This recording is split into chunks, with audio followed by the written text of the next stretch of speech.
Sometimes, when the avoidant is acting the coldest, it's because you're sitting in their mind the loudest, and this keynote hooks the viewer, because it clashes with everything they've been telling themselves. Most people interpret coldness in one simple way: they don't care. And that interpretation is emotionally logical, because on the surface, cold behavior looks like rejection. Short replies, silence, distance, disappearing, the sudden drop in warmth. All of it screams, "I'm not important." So the mind tries to protect the heart by deciding the story quickly: they're over me. But avoidant psychology is rarely that simple. For many avoidants, coldness isn't the absence of feeling. It's the presence of too much feeling and the fear that comes with it. Coldness is often a defense, not a verdict. It's not the truth of what they feel. It's the strategy they use when what they feel becomes uncomfortable. And the reason this idea holds attention is because it offers a new explanation that instantly creates curiosity. If they're thinking about me, why are they acting like this? Ladies and gentlemen, avoidants often experience closeness as danger, not because closeness is bad, but because their nervous system learned early that intimacy comes with a cost. It might have come with criticism. It might have come with pressure. It might have come with being controlled. It might have come with emotional overwhelm. So their body developed a habit: when connection rises, retreat to safety. This habit becomes automatic. They may not even realize they're doing it. They just feel a sudden urge to pull back, to get space, to feel normal again. And that urge can activate strongest when they care, because caring creates stakes. When you don't matter, there are no stakes. When you matter, there is something to lose. There is something to fail. There is something that could hurt them. There is something that could expose them. So the avoidance system tries to reduce the risk by reducing the closeness. It's like a thermostat. When emotional heat rises too high, they turn it down by going cold. Now, what does thinking about you nonstop actually mean here? It does not always mean romantic daydreaming. It often means rumination, mental replay, internal conflict. They might be replaying the last conversation, analyzing your tone, wondering what you meant, wondering how you feel about them, imagining what you're doing, imagining whether you're moving on, remembering how you looked when you were happy, remembering the moment they felt close and then panicked. They can't stop thinking, not because they are peacefully in love, but because their mind is trying to solve a threat. And the threat is not you. The threat is what you represent: emotional closeness that challenges their control. This is why the behavior looks so contradictory. They can be thinking constantly and still not reach out. They can feel jealousy and still act indifferent. They can miss you and still disappear, because the part of them that wants connection and the part of them that fears connection are pulling in opposite directions. One part says, go toward them. The other part says, back away before you get trapped. And the fear part often wins, because fear is louder than love in an unhealed nervous system. So coldness becomes their solution. Coldness gives them space. Coldness gives them control. Coldness gives them emotional relief. It reduces the intensity of the attachment they feel building. And here's the kicker: it also keeps you uncertain, which gives them even more power, because as long as you're uncertain, you keep thinking about them too. Their distance keeps you emotionally engaged. So your mind starts chasing answers, and their mind starts chasing control, and the cycle continues. This keynote matters because it stops the viewer from doing the most damaging thing: chasing coldness. When you see coldness as rejection, you chase to prove your value. You send paragraphs.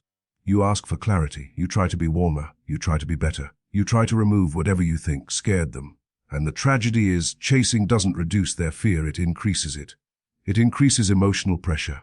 Pressure makes them feel cornered. Cornered makes them shut down. And then you interpret the shutdown as more proof they don't care, and you chase harder. But if you understand the contradiction, that coldness can be a sign of internal conflict, you stop making it about your worth. You stop thinking, I'm not enough. You start thinking, this is their coping pattern. You start realizing that your job is not to audition for love. Your job is to stay stable and watch behavior. Because someone can think about you nonstop and still not be capable of loving you properly. Obsession is not maturity. Rumination is not consistency. Missing you is not the same as choosing you. So this keynote is a hook, but it's also a warning. Yes, their coldness can mean you're in their head, but do not romanticize that. Do not let "they're thinking about me" become your excuse to tolerate disrespect. The point is not to make you wait longer. The point is to make you see the pattern clearly. If they care, they will eventually show up with action. If they can't, then their nonstop thinking is just a private storm they refuse to turn into responsible behavior. And the moment you understand that, you stop chasing the temperature of their mood. And you start choosing yourself, Because the strongest person in an avoidant dynamic is not the one who loves hardest. It's the one who stays calm enough to let the truth reveal itself without begging for it. Their attachment system is activated, and their defense system is trying to shut it down, and this keynote is the engine behind the entire cold and distant mystery. It explains why you can feel them thinking about you, why you sense the tension, why you notice the pattern of closeness followed by withdrawal, and why the moment things start getting real, they suddenly become harder to reach.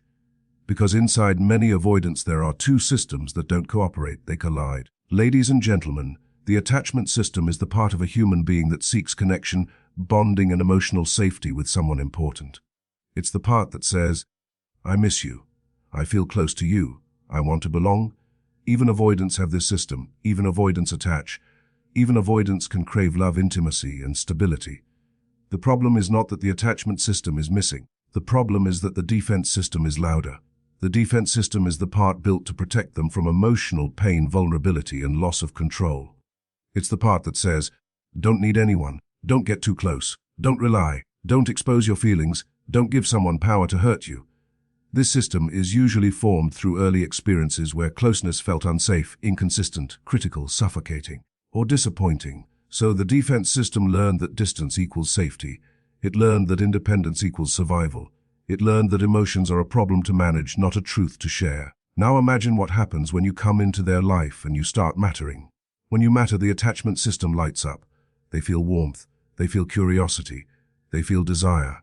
They feel tenderness. They feel missing you when you're gone. They feel jealous when you pull away. They feel a pull to connect. And then something else happens. The defense system interprets that pull as danger. Because when you matter, you create risk. Risk of abandonment. What if they leave? Risk of rejection. What if I'm not enough? Risk of exposure. What if they see me? Risk of responsibility. What if they expect consistency? Risk of loss of control. What if I can't detach when I want? So the defense system triggers an alarm. And the alarm does not sound like, I'm scared. It sounds like coldness. It sounds like, I need space. It sounds like, I'm busy. It sounds like silence. It sounds like delay. It sounds like detachment. Because the defense system's job is to lower emotional intensity quickly, and the easiest way to lower intensity is to create distance. This is why avoidants can look like two different people. One week they're sweet, present, affectionate, curious. The next week they're dry, distant, and unreachable. You think it must mean they changed their mind, but often what happened is the attachment system got too activated, and the defense system hit the emergency brake. They panicked internally, so they cooled everything externally. Now, here's what activated attachment looks like when it's fighting against defenses. It looks like them thinking about you nonstop but refusing to text. It looks like them checking your story but not replying. It looks like them asking a random question just to feel close, then disappearing again. It looks like them being warm in person but cold on the phone. It looks like them acting like you're important one day and acting indifferent the next. It looks like them creating distance right after an intimate moment, right after you share feelings, right after you become emotionally closer, right after you talk about the future. That timing is not random. The timing is the clue. Avoidants often go cold after intimacy because intimacy activates attachment, and attachment activates fear. They start feeling the closeness and then their nervous system says, too much too fast, pull back. So they retreat. And while they retreat, their mind keeps spinning because the attachment system didn't turn off. It's still pulling. It's still thinking. It's still replaying. It's still craving. But the defense system has taken control of behavior. This is why you can't judge an avoidant only by their internal feelings. Their internal feelings can be intense, but their behavior is governed by fear and control. So they may feel deeply but act shallow. They may miss you but ignore you. They may want you but resist you. They may think about you nonstop but still not choose you consistently. And here is the most important part for the viewer. Your reaction can either calm their defense system or fuel it. If you chase when they pull away, you increase pressure. Pressure triggers defenses. Defenses create more distance. That's why chasing often makes them colder. Not because you're unlovable, but because your pursuit signals closeness, and closeness is the trigger. But the solution is not to play games or act cold back to punish them. The solution is stability. The solution is grounded boundaries. The solution is not feeding the push-pull with panic. When you remain calm, when you stop over-explaining, when you stop trying to force a response, their defense system loses the pressure it was reacting to. And then, paradoxically, their attachment system has room to breathe again. However, this keynote also protects you from romanticizing the pattern. Because just because they have internal conflict doesn't mean you should tolerate it forever. Internal conflict is not the same as growth. A relationship cannot be built on someone's war between wanting you and fearing you. It can only be built when they choose the work, self-awareness, communication, repair, and consistent behavior. So the second keynote is the truth behind the coldness. They are not always empty, they are often split. One system is pulling toward you, one system is pushing away. And once you understand that, you stop trying to win their warmth with more effort, and you start watching for the only thing that matters, whether they can regulate their fear without making you pay for it with your peace. Thinking about you nonstop is not always romance, it's often rumination, replay, and silent monitoring, and this keynote matters because it stops the viewer from misreading the signs. People hear that phrase and imagine movie love, an avoidant staring out a window missing you, ready to come running back. But in avoidant psychology, non-stop thinking can be a very different kind of experience. It can be an inner loop, an internal debate, a fear-driven mental replay where they keep you in their head because they're trying to control a feeling they don't know how to hold. Ladies and gentlemen, rumination is when the mind keeps circling the same person, the same conversation, the same moment, not because it feels safe, but because it feels unresolved. An avoidant can ruminate about you because you activated their attachment, and their defenses don't know how to resolve that activation. So their mind starts doing what their heart cannot do openly. It thinks, it analyzes, it replays, it checks, it measures, it tries to regain certainty. That's why thinking nonstop often looks like mental replay. They replay the last conversation and wonder what you meant. They replay your tone and try to decode whether you're upset, whether you're done, whether you're still available. They replay the moment they pulled away and wonder if they pushed too far. They replay the intimacy and feel a flash of warmth, then feel fear, then shut it down. They might even rehearse messages in their head, but never send them, because sending would create closeness, and closeness would create pressure. So they think instead. This is also why avoidants can appear detached while their internal world is loud. Their behavior says cold, but their mind is busy. Their mind is scanning for safety. Their mind is searching for control. Their mind is trying to predict outcomes so they don't feel vulnerable. That's why the same avoidant who won't text you can still watch you. They can still check. They can still keep tabs. It's not always because they are plotting. Sometimes it's because their nervous system is unsettled, and watching gives them a sense of stability. Watching gives them data. Data reduces uncertainty. Uncertainty is what they hate most. So what are the secret signs, the quiet behaviors that reveal they're still mentally engaged even while they're acting cold? One sign is indirect contact. They like your posts, view your stories, react to something, then disappear. Another sign is random timing. They reach out at strange hours with a small message that doesn't require depth. Another sign is nostalgic bait. They bring up an old memory without addressing the current problem, because nostalgia creates warmth without accountability. Another sign is checking questions, simple surface questions like, "How have you been?" that seem innocent but are really tests to see if you are still emotionally open, still kind, still available. And here's the part most viewers need to hear. Avoidants often check you when you stop chasing. When you go quiet, their mind gets louder because they lose the data they used to regulate with. Your chasing used to confirm your attachment. Your chasing used to reassure them they had access. When you stop, uncertainty rises, and uncertainty triggers rumination.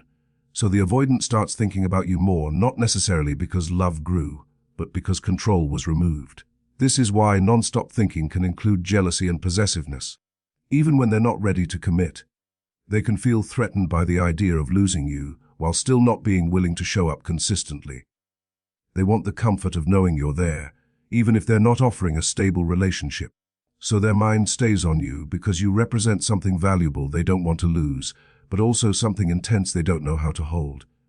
Now let's get even more honest.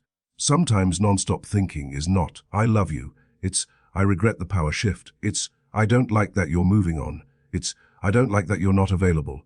It's, "I don't like that I can't control the pace anymore." Avoidance can ruminate because your detachment challenges their identity, the identity of being the one who controls closeness. So they think and think, because the mind tries to solve what the heart is afraid to admit.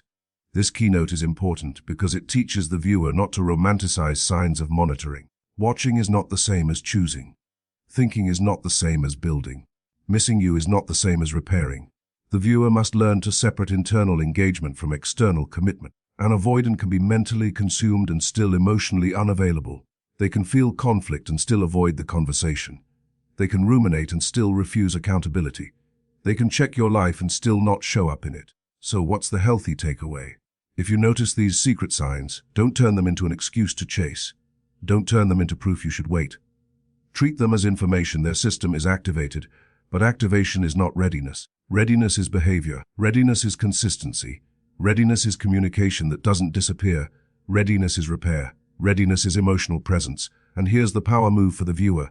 Stop responding to monitoring with more availability. Stop feeding the loop. Stay calm. Keep your standards. If they want you, they can step forward like an adult. If they're thinking nonstop, they can communicate with clarity. If they can't, then their nonstop thinking is simply a private storm. And you are not meant to live your life as someone's mental obsession while being treated like an option in real life. If you interpret coldness as a signal to chase, you become the fuel for their avoidance. And this keynote is the one that saves people from destroying themselves while trying to fix a dynamic that was never fixed by effort. Because when an avoidant goes cold, the anxious part of you wakes up.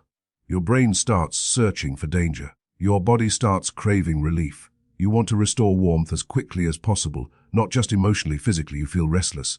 You feel insecure. You feel like you must do something, so you reach. You message, you explain. You ask. You try to be sweeter. You try to be calmer. You try to be better. You chase the version of them you saw before they went cold. But here is the brutal truth. Chasing does not create closeness with an avoidant. Chasing creates pressure. And pressure is the avoidant's biggest trigger. Ladies and gentlemen, an avoidant's coldness is often a regulation strategy. They pull away to calm their nervous system. They withdraw to stop feeling overwhelmed.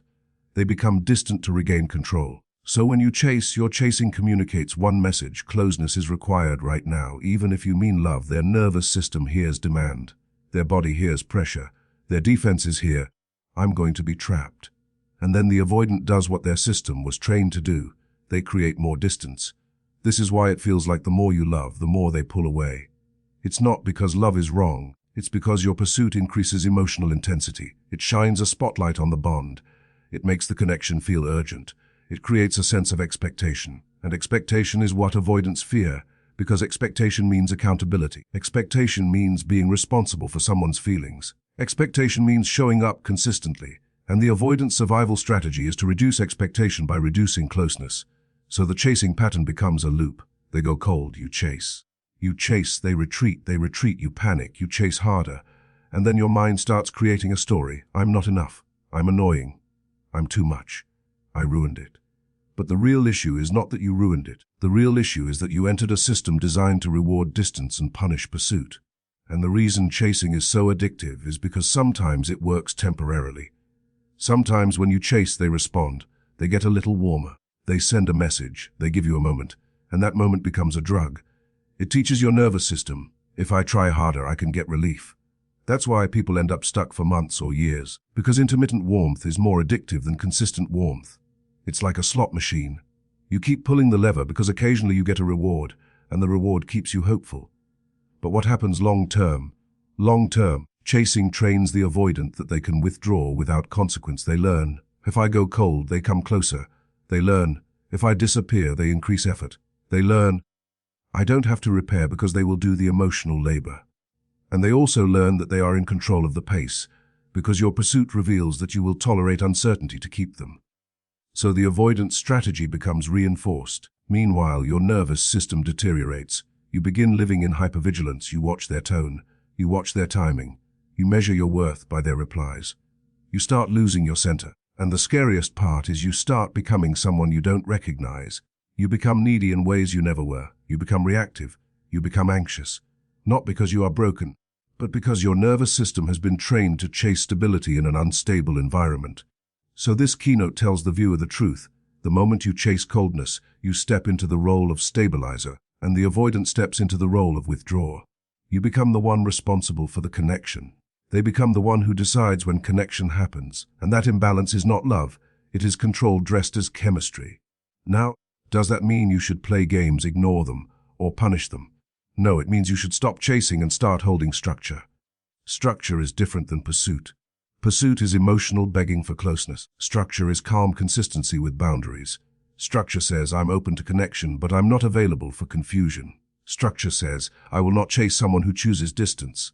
Structure says, if you want closeness, You must show up with clarity.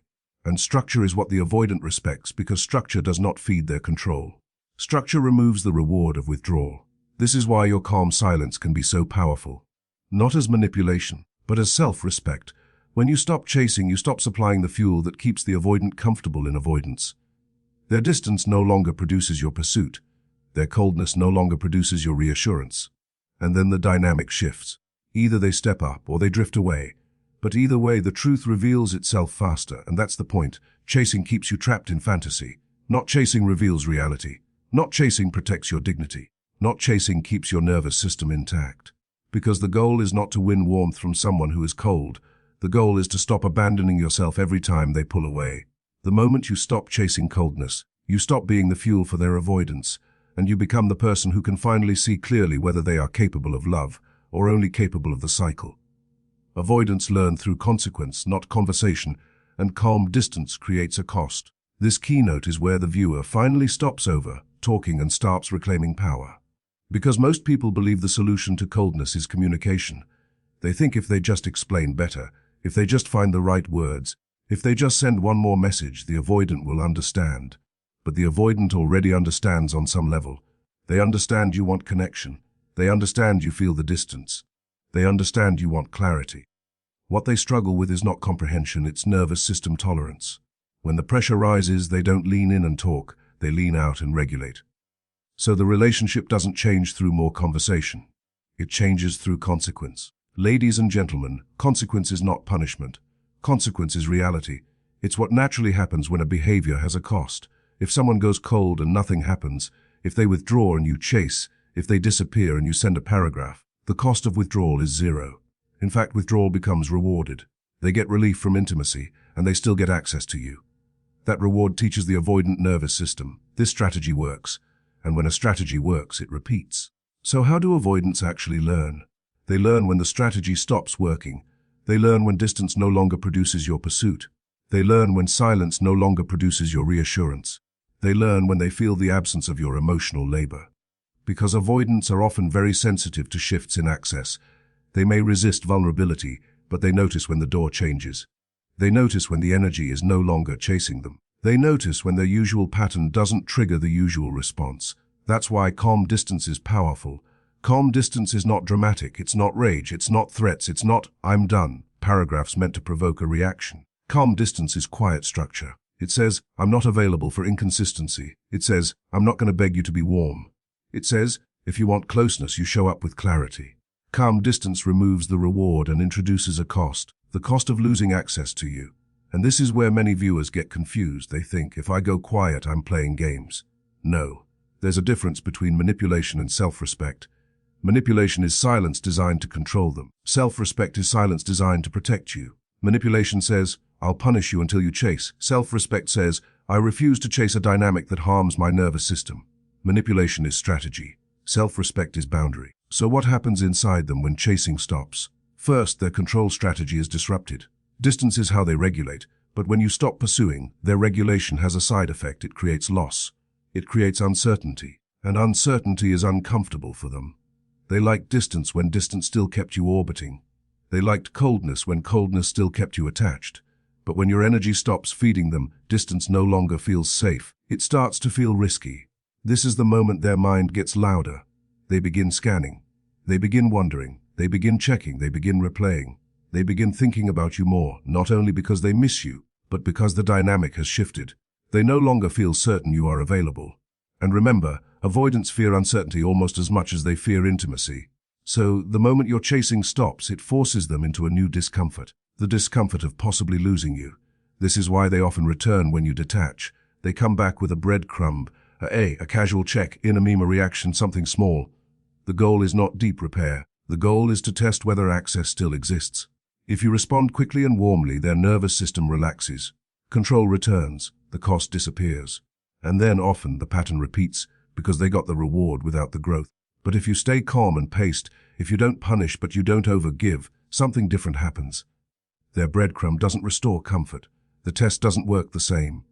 And now they have to choose, either step forward with more maturity or retreat and accept loss. That choice is where truth shows itself. A person who is capable of growth will rise to the standard. They may be awkward, but they'll become more direct. They'll talk honestly. They'll try to repair. They'll show consistency over time. A person who only wanted easy access will fade when access is not free.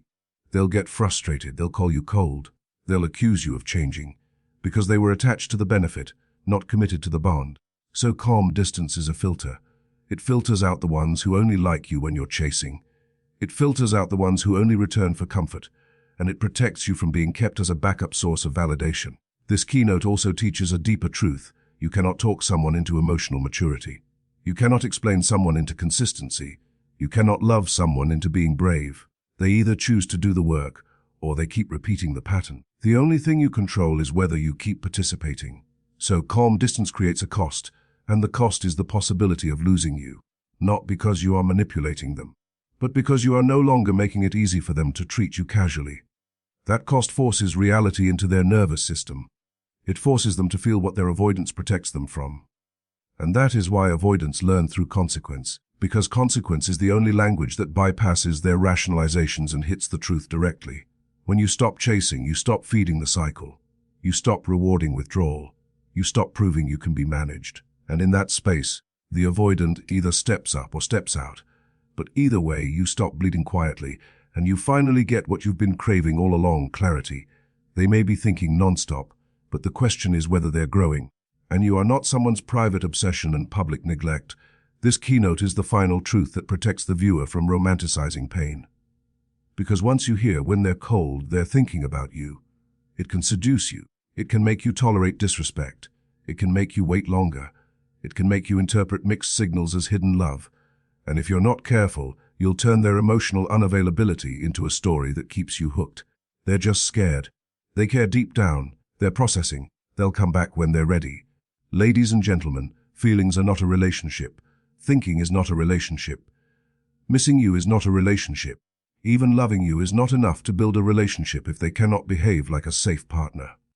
The world is full of people who feel deeply and still harm others because they refuse to take responsibility for their patterns. So this keynote lands like a hammer because it forces the viewer to stop looking for proof inside the avoidant's mind and start looking for proof in the avoidant's actions. An avoidant can think about you nonstop because they are emotionally activated. They can ruminate because they feel uncertain. They can obsess because their ego is bruised. They can miss you because they lost control of the dynamic. They can crave you because you represent comfort. But none of those experiences automatically mean they are becoming more mature.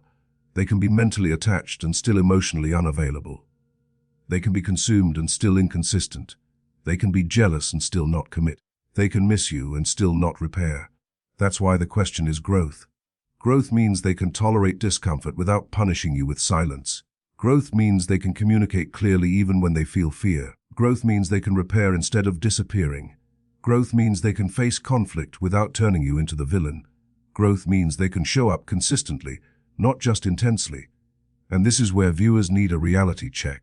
Many people confuse intensity with intimacy. Intensity is the spike, the emotional surge, the chemistry, the sudden warm message after weeks of coldness. Intimacy is the steady. Intimacy is the daily choice to be present. Intimacy is emotional safety. Intimacy is consistent effort.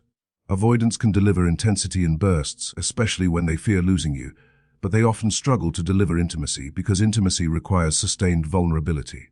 So the final keynote tells the viewer, do not let their internal obsession become your external suffering. Because what happens to the empath in these dynamics is tragic. You become a secret partner in their mind and a neglected partner in real life. You become the person they think about, fantasize about regret and still refuse to treat well. You become the person they miss and still leave on read. You become the person they claim matters and still withhold basic consistency from. And if you accept that, you begin living in a relationship with their potential instead of their reality. That's why the phrase private obsession and public neglect hits so hard. It describes the exact emotional prison people get trapped in. You keep feeding yourself crumbs of meaning. They're watching my stories. They got jealous. They texted late at night. They said they miss me. And those crumbs keep you waiting. But your nervous system keeps paying the price: anxiety, confusion, hypervigilance, lowered self-worth, constant scanning, constant overthinking, constant self-editing. And the viewer needs to understand that price is not love. That price is the cost of someone else's unhealed pattern. So what do you do with this truth? You shift from decoding to deciding. You stop asking, What does their coldness mean? And you start asking, what do I require? You stop chasing explanations, and you start building standards. You stop letting their mood determine your stability, and you choose a posture of calm self-respect. Because the moment you adopt the mindset of growth over guessing, you reclaim your power. Here's how you measure growth in a simple way. A growing avoidant becomes more direct. They don't hide behind vague messages. They don't rely on breadcrumbs. They name what they feel. They acknowledge impact. They accept boundaries. They don't punish you for asking for clarity. They do not disappear after intimacy. They don't vanish when emotions rise. They might still struggle, but they show consistent effort toward repair. A non-growing avoidant repeats the same cycle. They go cold, return warm, pull away again, repeat. They hover, they monitor, they test access. They become affectionate when they fear losing you, then distant when they feel close. They keep you in the loop without choosing you. They keep you emotionally invested without offering emotional safety. So this keynote is the final filter. It says, stop celebrating signs that they're thinking about you and start requiring signs that they can love you well. Because it's possible that they are thinking nonstop. And it's also possible that you're wasting months of your life waiting for a person who has no intention of changing. The only thing that matters is whether their thinking turns into growth and whether their growth turns into consistency. And here is the final empowering truth. You do not need to be someone's lesson. You do not need to be someone's almost. You do not need to be someone's emotional practice run. You deserve to be loved out loud, not hidden behind fear. You deserve to be chosen in behavior, not just in thoughts. You deserve communication that doesn't come with punishment. You deserve a partner whose nervous system doesn't treat love like danger. So yes, their coldness may mean you're in their mind. But you are not here to live inside someone's head while your heart is ignored in reality. You are here to build a life where love is consistent, clear, and safe. And the moment you choose that, you stop being a private obsession and you start becoming your own priority.